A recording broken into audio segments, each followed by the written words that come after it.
It is not lost on me that I'm the last person standing in the way of 700 hungry ironworkers.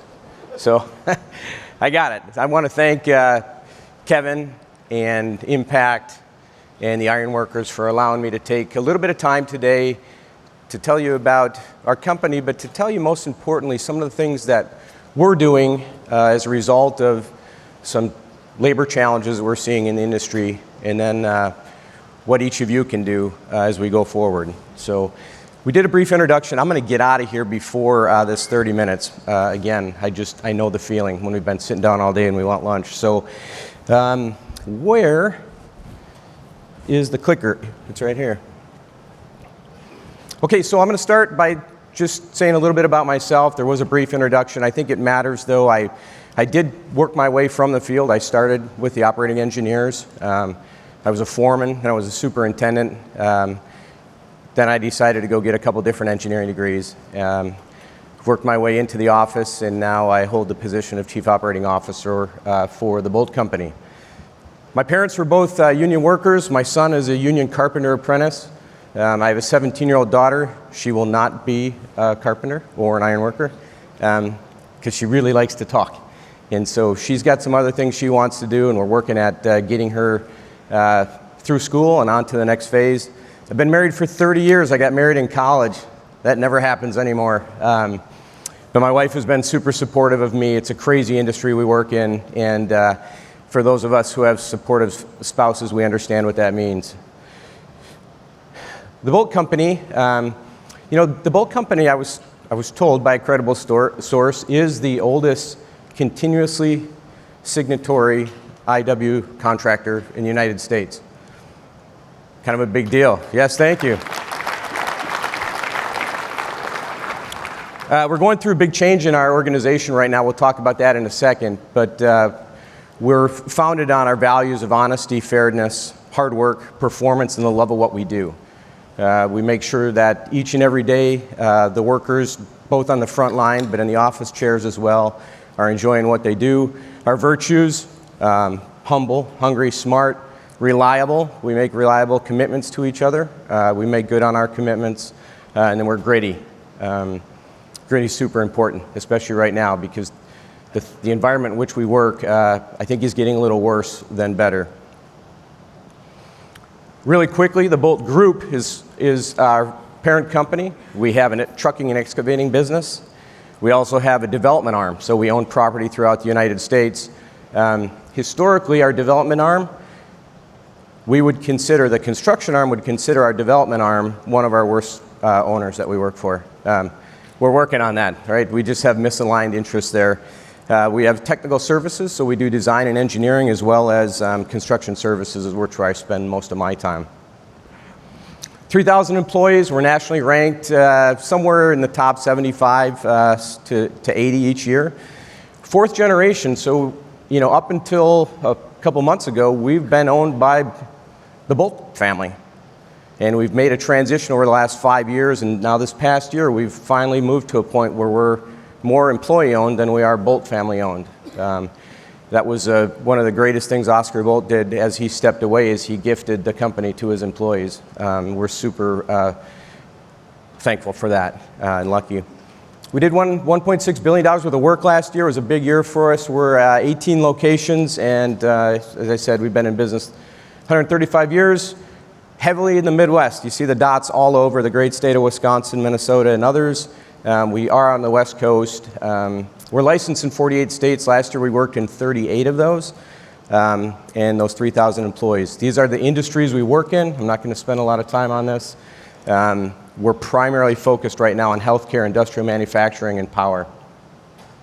A couple jobs we did this last year. This is a really fun one because we worked in conjunction with the longshoremen and the iron workers. What we did is we fabricated 3 new gantries, clamshell crane gantries, off-site, so across the Carquinez Strait, which is a body of water outside of Crockett, California, to prefabricate these massive cranes.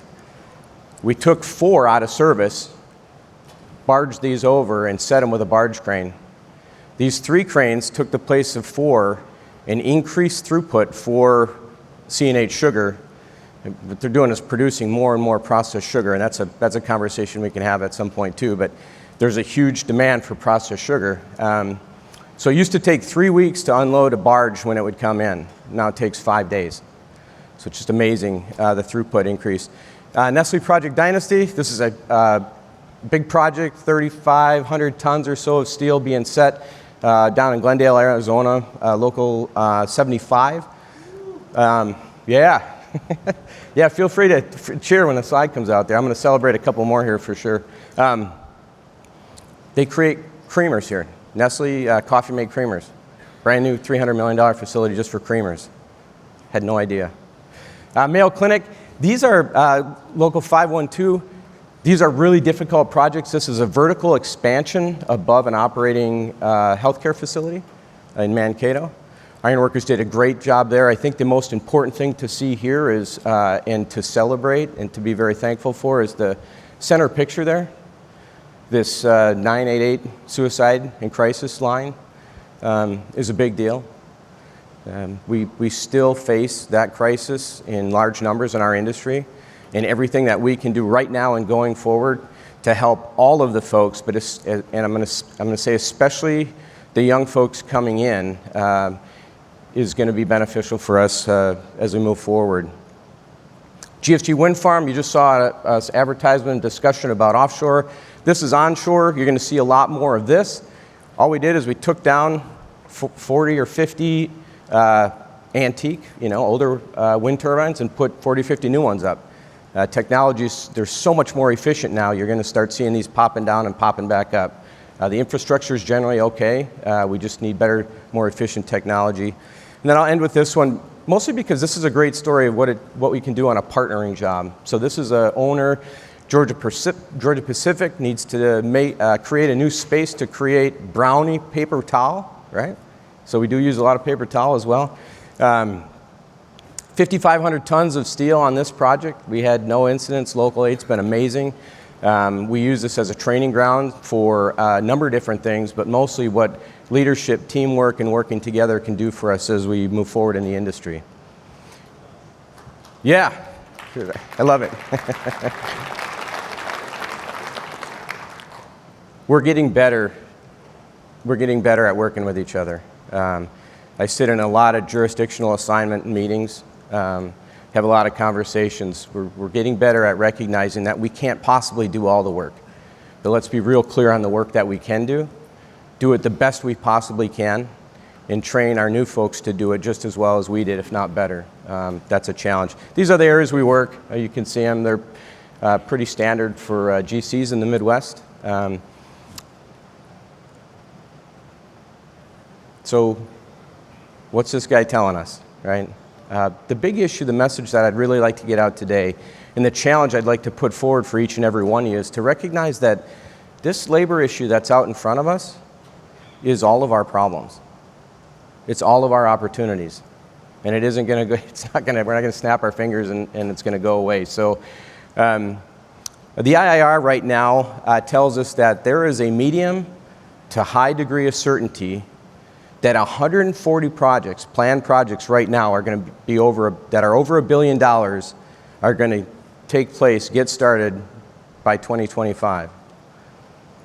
Now, someone might say, well, we do that all the time, but we don't. This is unprecedented. In any one year, that number might be 50, might be 60. Right now, there's 140. So mega projects, we know this, they're a thing. And people are gathering up all the resources they can possibly get. And the challenge that we have right now is that we don't have the resources for that. So just real quick, we've seen this graph, right? This is the workers. This is total construction workers in the United States. 2007, we all know what happened there. It took a big dip. Built ourselves back up, had a slight blip when COVID hit. We're almost there. We're almost to the point where we have the same amount of workers that we had in 2007. Right? So congratulations to getting back to where we were. This is what we're spending now. So in 2007, that's 35% less of where we are today. So there's 35% more spend and less workers to do the work. I understand from an economic standpoint, there's an escalation conversation in there. I get that. But the reality is, it's not like we're sitting plush with a whole bunch of people to do the work that needs to get done, not just today, but as we look 5 years down the road. This aging workforce challenge that we have, right? 1994, average age of an iron worker was 37. Today, it's 44, right? That continues to go up. That's not a good trend. I mean, it's good for those of us that have been in that time. But as we exit, we actually have the duty to replace and replenish. There's a number of reasons for that. Number one, we want to keep our industry strong. Number two, we want to make sure our pensions remain funded. We want to make sure that we're training the future of our industry. There's so many macroeconomic reasons that we want to do this. I could talk about it all day. At the Boldt Company, this is the exact same. We have about 250 iron workers at any given time. And right now, the average age of our journeyed employees is about 45. Our foremen, our superintendents, general superintendents, that's about 47. But our apprentices, the average age of our ironworker apprentices is 31. We've got to get that number down. Take a look around the room, right? This is a challenge for us. You know, I had a chance to look through this Impact Annual Report. If you haven't read through this, this is a really good document. You know, whoever's in charge of putting this together taught me so much about what Impact does, the state of this particular union. It's a good read. And when you flip to page 6 and 7, the Board of Trustees, everyone looks about the same. If you go to the Boldt Company website and you look at the senior leadership team, we all look about the same. And all that means is that when we look the same, we see the problems in the world the same. And diversity matters, right? We don't need another person telling us that, but we can't possibly all see the same problem the same way and expect we're going to be as good as we can be. So we have to do better on that. So what are we going to do? Also in this, I think it's page 11 and 12. Page 11 and 12 is the why behind this. Why do we organize? Take a look at the work that's been done on page 11 and 12 over the past years, and specifically the past year, by this organization. There's no doubt this is the way to go from an education standpoint, safety standpoint, from actually dealing with the issues that we're talking about right now of mental health and the things that affect us. We are people. We're all people. And the people that are coming into the industry are people as well. So we have to continue to organize. This is a tough conversation. I get it. I understand. And people believe what you want to believe about this. But right now, we sit with our Generation Z is the smallest generation since the baby boomers. So even if we could reach in and grab just a few more of those than we have in the past, it's not enough. This is a supply-side economics issue. So we have to support legal immigration, and we have to find a way to get the people that want to come here that aren't already here to want to come and join us and work hard for a chance for a better life. No more fighting against this.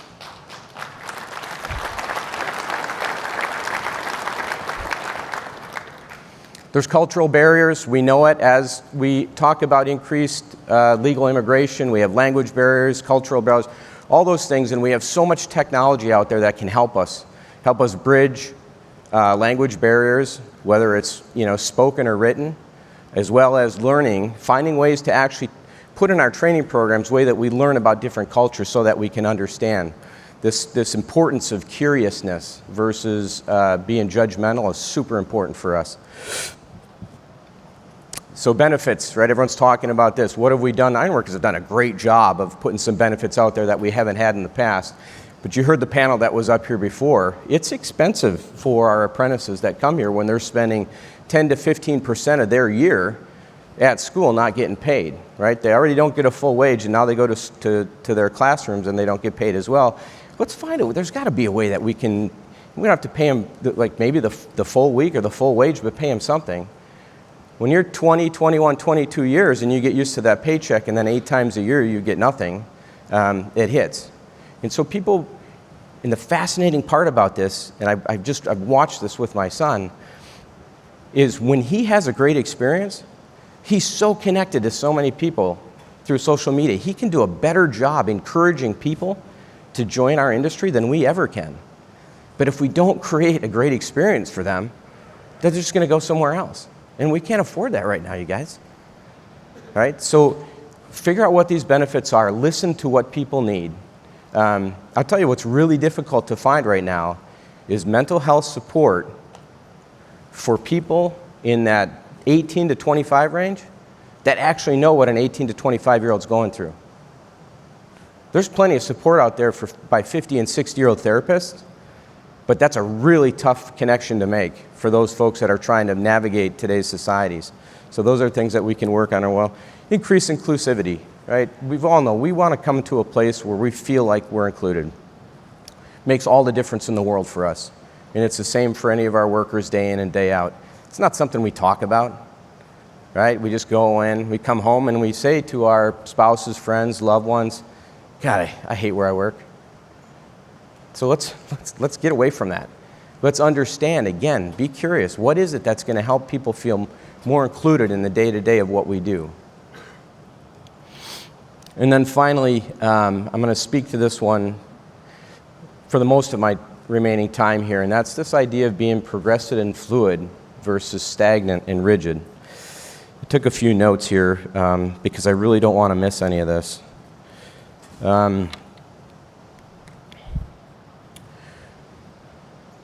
Ted Lasso is a pretty funny show, right?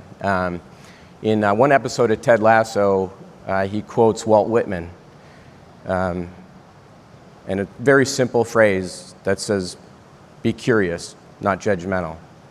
And I've talked about that a couple times here, but if we can get ourselves to really be curious as to what the differences are from the current generation versus our generation or the generation ahead of us or the one right between, if we can just be curious and try to understand what is it that that generation needs, I think we can do a better job of pulling more and more students into our industry. And it doesn't really matter. We need them in all the trades. But here for the iron workers, if we're the most aggressive and we're the most curious, we can make a difference. But it's going to take the work of all of us. All of us and our neighbors, we all have to be stewards of our industry. We have to get the opportunities to reach into the high school sooner. I didn't know anything about woodworking until I took a woods class in school. And now I spend all my weekends working with wood. But I didn't have a parent that was going to teach me because they weren't woodworkers, and I didn't have friends that were going to teach me. But now those programs are gone from the schools, and what's happening is there's zero discussion. I don't want to say zero, it's pretty daunting, but it's a pretty low number.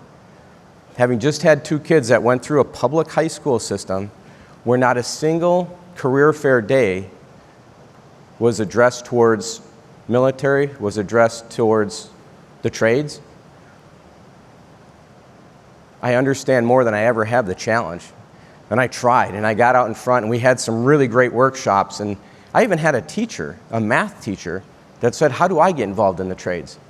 And I'm not suggesting that we want to pull our educators out of the system. I am suggesting, though, that we do a better job of making sure that our young men and women know that there's an alternative that might be great for them. It's not going to be great for everybody, and we know that, just like we know college isn't.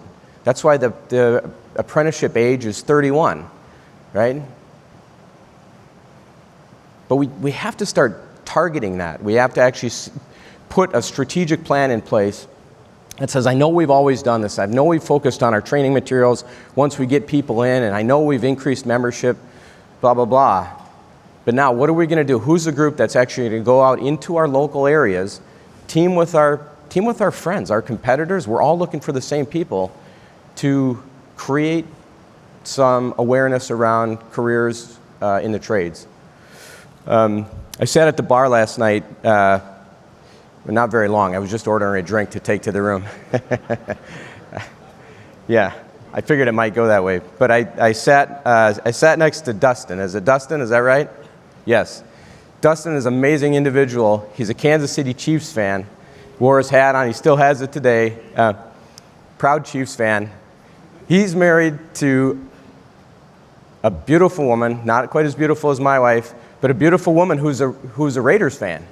So Raiders fans and Chiefs fans, that's a tough one, right? But the important part, he's a third-generation ironworker. He's got 4 boys and a girl, 5 kids. 2 of his boys are fourth-generation ironworkers. So if we're telling that story, if we're proud enough that we're going to have our own kids, right? We love our industry so much that we're saying, this is what I want for my children, then we have to tell that same message to people that aren't our children, right? That are friends of our children. Tell their parents, educate them. The issue is ignorance. It's pure ignorance. They just don't know. They think they do, but they don't. I think we should focus, so pre-apprenticeship programs, that's a big one, right? I think we need to continue to work within our local areas to establish pre-apprenticeship programs in our high schools. Let's get, again, awareness around what it is we do at age 16, 17. Get the kids talking.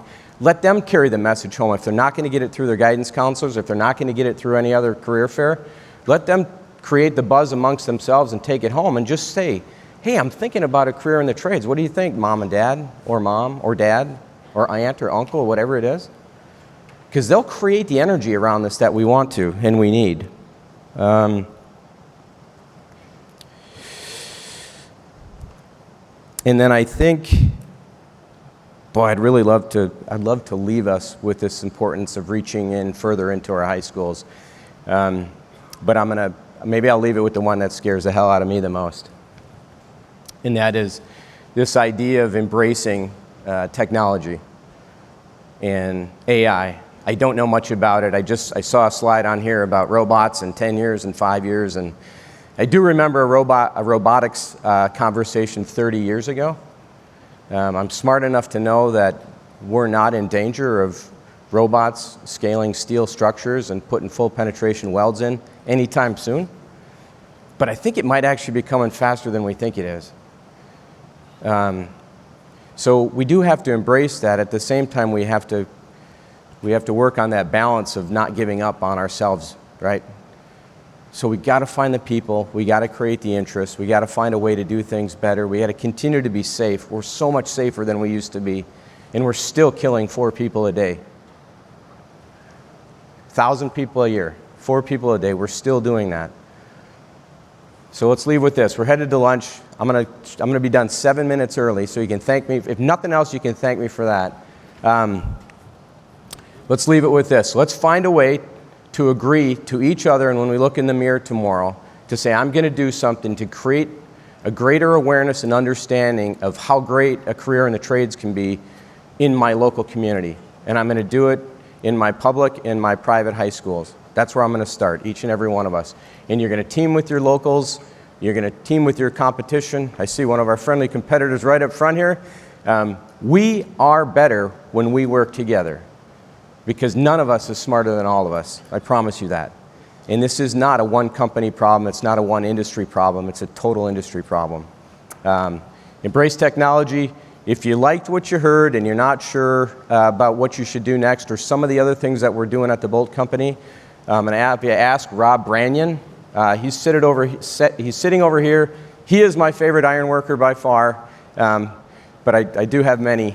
And if you didn't like it, if you walked away like, gosh, what a waste of my time right before lunch, then I'd be happy to hear the feedback, because I'm always looking to send a better message. Thank you very much. Enjoy your conference.